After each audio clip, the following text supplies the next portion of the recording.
Je suis Dr Sebag, chef de pôle réalité psychosociale et Dordogne de l'hôpital de Vauclair.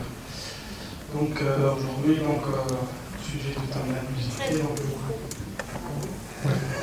Vous m'entendez mieux? Oui, il y a l'écho.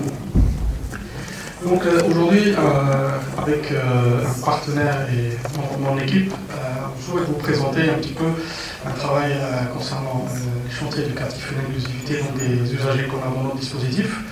Donc il était intéressant pour nous de vous faire un retour d'expérience sur quelque chose qui fonctionne depuis plusieurs années et le rôle du partenariat qu'on a pu en tout cas développer depuis plusieurs années, notamment avec notre équipe de coordination de réseau. Donc ça me permettait aussi le repérage précoce et découvrir d'autres partenaires sociaux. Donc j'aurai l'honneur en tout cas de laisser Olivier et Myriam se présenter et partager ce travail et vous montrer à quel point un seul partenaire peuvent faire changer les vies de nos usagers. Donc vous voyez derrière, c'est un usager qui va témoigner un petit peu de ce travail. Mais en attendant, donc je passe la parole à Olivier, qui présentera un petit peu quel partenaire il s'agit, le chemin. Bonjour. Moi je travaille dans un club de prévention qui s'appelle Le Chemin. Et donc on a un outil spécifique de la prévention qui s'appelle les chantiers éducatifs. Qu'on a mis à disposition de nos partenaires en zone rurale. Enfin, je dis la Dordogne, c'est une zone rurale à elle-même, mais le club de prévention, il était sur Périgueux et on a commencé à travailler sur la vallée de l'Île et le Ribéracois. Donc, on a réussi à travailler avec nos collègues de Vauclair. Donc voilà, alors je vais lire là. Les chantiers éducatifs sont un des outils spécifiques de la prévention spécialisée. Nous avons eu je viens de le dire, donc je ne vais pas le répéter. Donc on s'adresse, nous plus particulièrement, à des jeunes dits NEET, donc 1 de plus. NEET, ça veut dire Neither Employment, Education and Training, pas en emploi, pas en stage long, pas en formation. Et dans ce cadre-là, on a pu, des jeunes suivis par le CRPP de Vauclair nous ont été adressés pour accéder au chantier éducatif. En relisant, j'ai vu que j'avais oublié de marquer que les jeunes sont rémunérés, donc je le dis maintenant. Donc, nous avons proposé à des partenaires sur le territoire de la vallée de l'Île d'intégrer des jeunes sur ce dispositif d'accompagnement. Les partenaires, missions locales, travailleurs sociaux, éducateurs, repèrent les jeunes susceptibles de bénéficier du dispositif. Le principe de base de ces chantiers étant une mise en mouvement du jeune sur un support accessible à tous. Pas de technicité particulière demandée, pas d'objectif de rendement, cadre bienveillant. Un encadrant technique pour 4 jeunes maximum, durée de chantier 4 jours. Cette configuration-là, elle est issue du Covid en fait.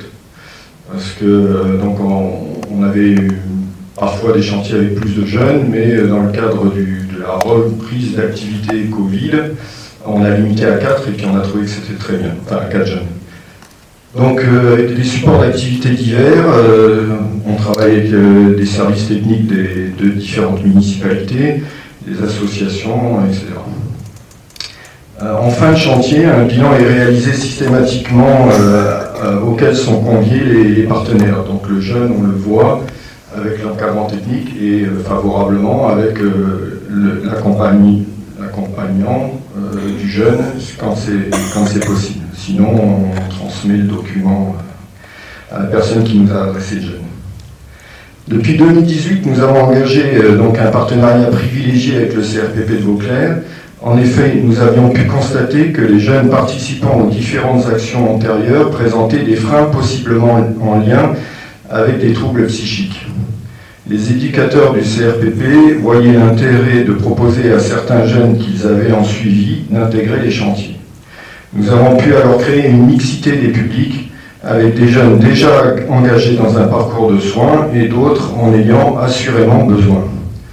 Nous avons pu très rapidement constater que certains jeunes suivis par le CRPP devenaient des VAP, voyageurs représentant le CRPP, avec les acronymes, là. Devenez donc des VRP de Vauclair en déstigmatisant l'image du soin psychiatrique. Ou psychique.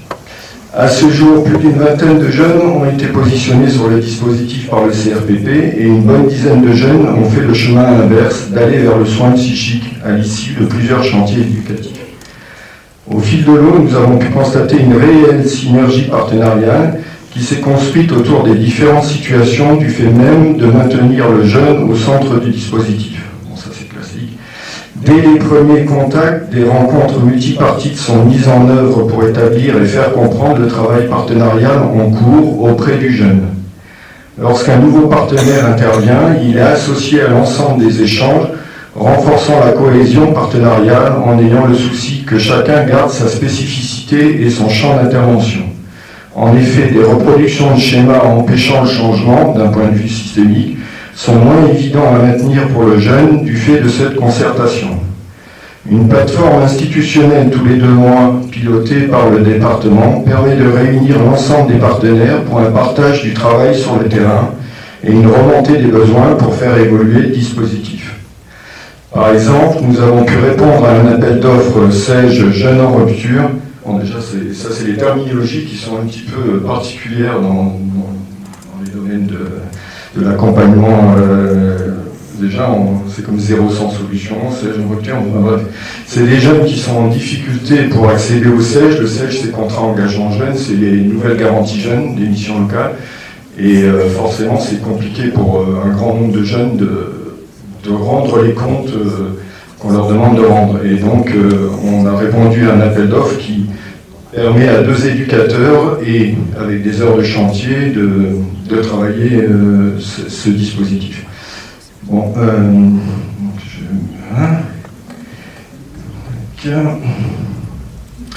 voilà. Ensuite, donc, du coup, c'est depuis 2019, donc je disais qu'on travaille sur cette zone rurale, et en cette fin d'année, le département a élargi notre zone d'habilitation. Au départ, on était sur la zone d'agglomération périgord-andine, mais du fait de cette action depuis 2019, on est maintenant habilité à travailler sur cette zone-là. Donc ça, c'est intéressant pour nous, en termes de reconnaissance aussi. Nous avons pu constater que le cadre même du chantier éducatif, petits groupes, mise en action, journée continue, repas partagés, transport, pause, sont propices aux échanges et à la libération de la parole, sans parler de la reprise de confiance en soi et de la resocialisation. De même, l'inclusivité s'est faite à l'insu de notre plein gré. En effet, à plusieurs reprises, nous avons constaté l'implication spontanée de certains jeunes en soins à promouvoir leur parcours de rétablissement et les bénéfices qu'ils en ont tirés. De plus, les bilans de fin de chantier ont été intégrés au plan de suivi individualisé élaboré pour chaque usager au CRPP. Ça, j'ai fait à Myriam, vous avez compris, c'est là où j'ai mis tous les mots qu'il fallait. Quelques points positifs à la volée. La dynamique partenariale sur la durée peut permettre d'éviter les ruptures d'accompagnement. Le jeune a la possibilité de choisir un interlocuteur privilégié. Pour autant, l'ensemble des partenaires sera destinataire de l'information. Cette coopération permet aux jeunes d'avoir une réponse plus adaptée à sa problématique, du moins on l'imagine. Un cadre partagé par l'ensemble des partenaires permettant potentiellement aux jeunes d'intégrer celui-ci plutôt que de le fuir. Un cadre contenant dans lequel les jeunes en soins avec le CRPP se sentent protégés. La diversité des intervenants avec leur spécificité permet une meilleure analyse des situations vécues en chantier, des ressentis et l'expression de celles-ci. Les temps de bilan partagés permettent ces moments. Pratiquement fini. La souplesse du dispositif permet une construction progressive où chaque acteur apporte sa pierre à l'édifice. Lorsque des évolutions positives sont notables dans le parcours d'insertion socio-professionnelle du jeune, c'est qu'il a pu trouver sa place dans le système mis en œuvre. Voilà. Donc, et juste une précision, parce que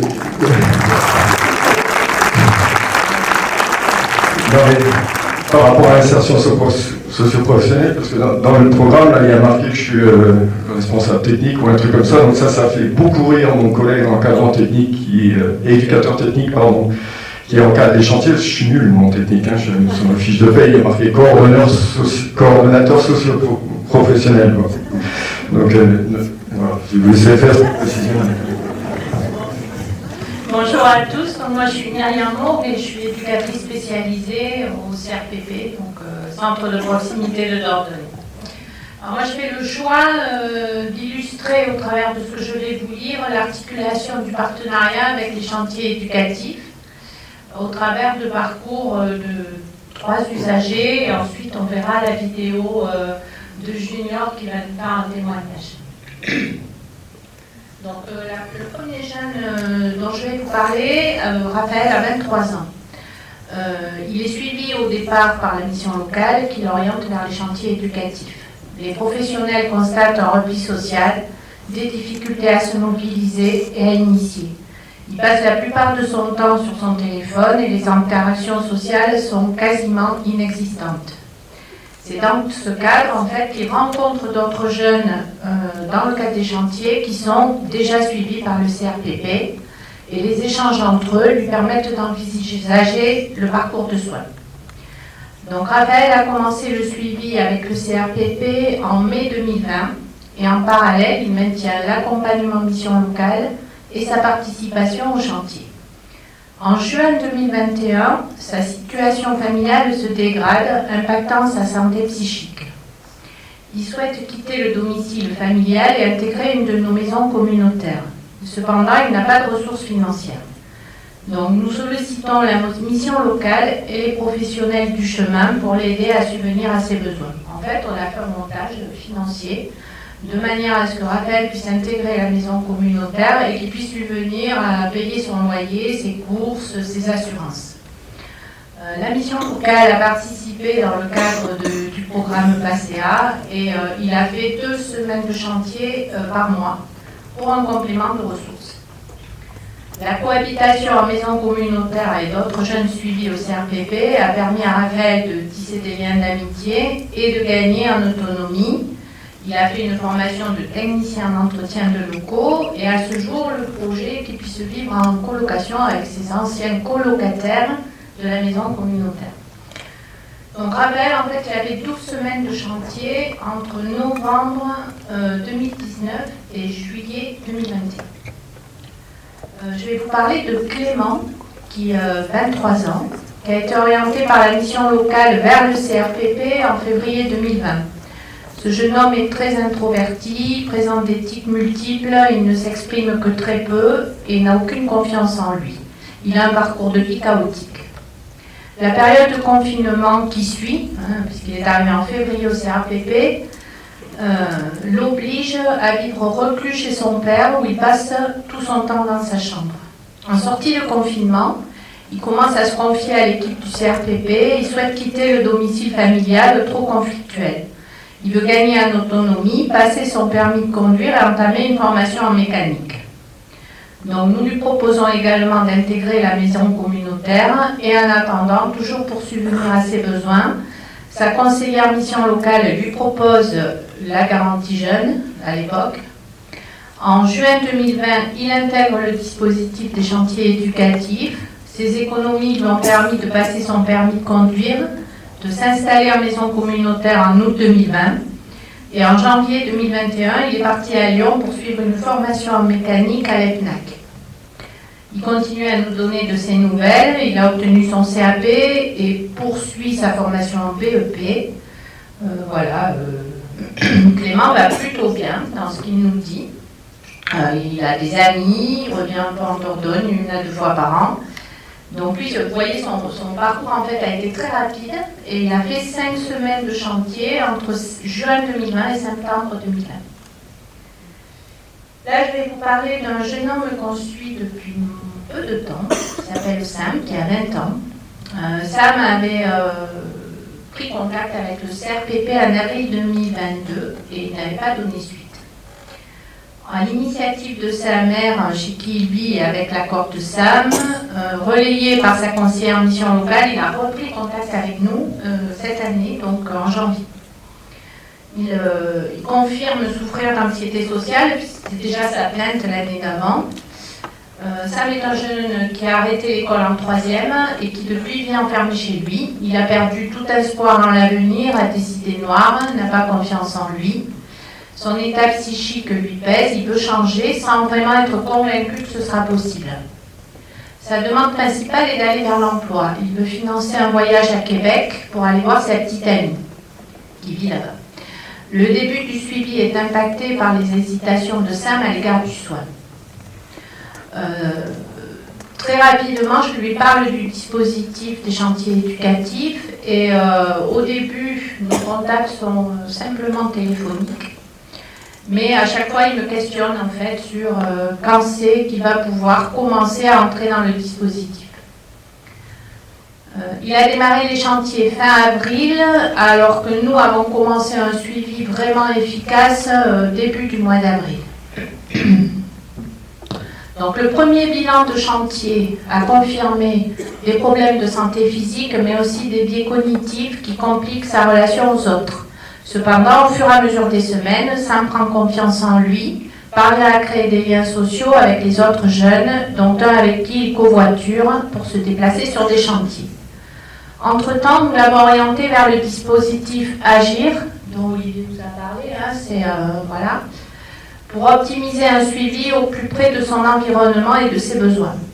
Au mois de septembre, à l'absence du jeune qui le véhicule, Sam a été hébergé durant 2 semaines au sein d'une de nos maisons communautaires pour participer à un chantier au CH Vauclair, puisqu'il n'a pas de mobilité, Sam, en fait.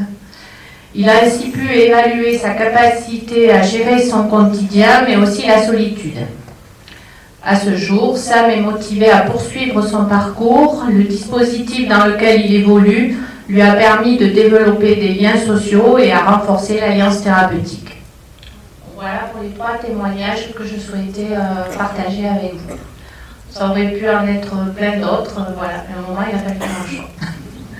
Et là, on va vous montrer le témoignage de Junior, qui a donc eu un parcours et qui continue à participer à des chantiers éducatifs à ce jour.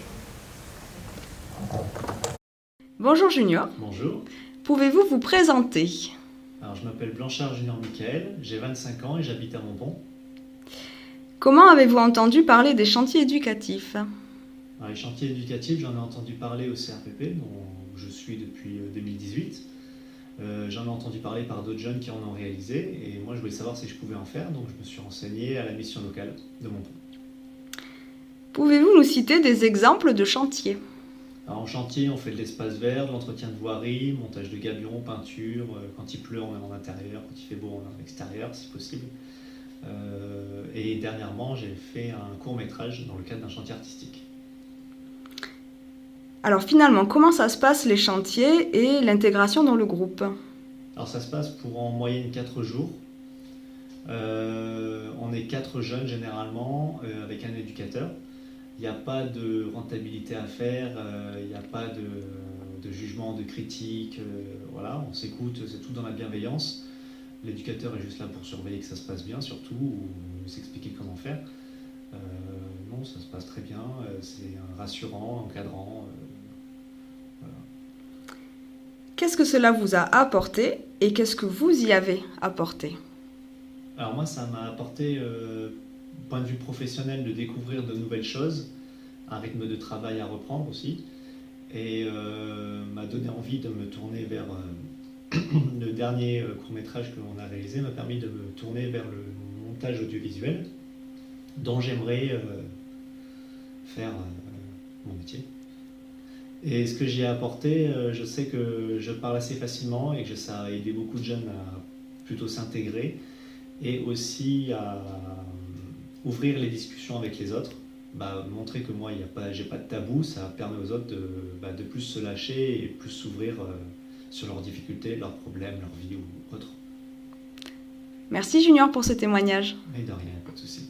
Ça vous a mis l'eau à la bouche pour voir le court-métrage, qui est déjà un moyen-métrage, vous allez voir, ça peut être un peu long, mais et j'ai promis à mon collègue éducateur technique qui joue le druide dans le court-métrage d'en faire la pub, parce que lui, il surveille les vues, Donc, comme ils en sont à 600, ils en veulent un peu plus.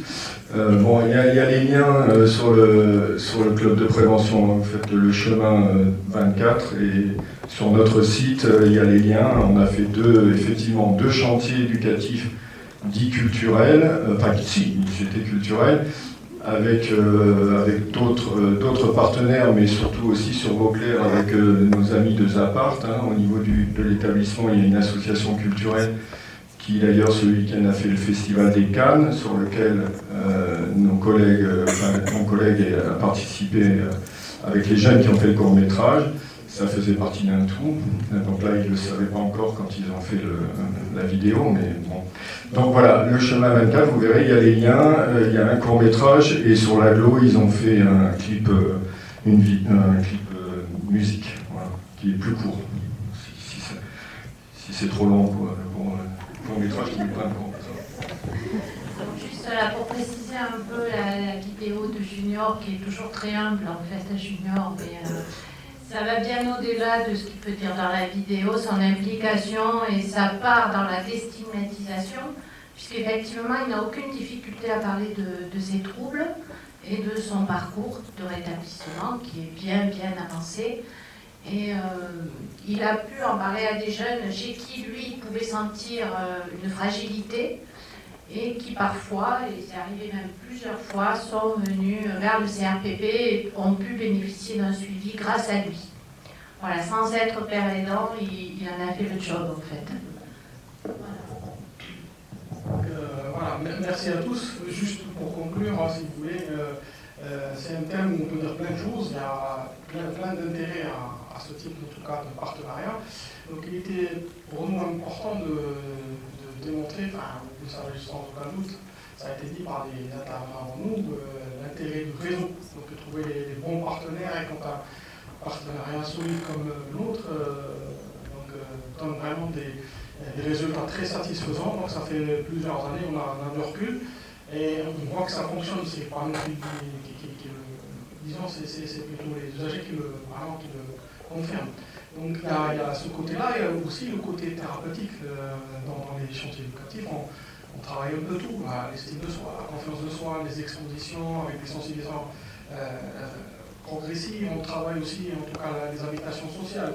Et donc il y a certains usagers, un qui a été cité, et puis Junior aussi, donc des fois ils font des bons vraiment dans leur évolution. C'est spectaculaire, des fois, si le bon partenariat et le bon, en tout cas, la bonne activité qui leur est proposée marche. Donc Sam, le dernier que Myriam a présenté, et c'est vrai que c'était vraiment extraordinaire. Il était reclus chez lui plusieurs années, donc l'alliance s'est faite petit à petit, mais une fois un chantier éducatif, c'était extraordinaire. Donc en plus, reclus vraiment depuis des années. Donc pas d'estime, pas de confiance, effondrement timique, voilà, c'était... Donc c'est pour ça que je tenais quand même à dire que le rôle aussi de ce que fait Olivier et l'association était extraordinaire. Voilà, merci à tous. Merci beaucoup.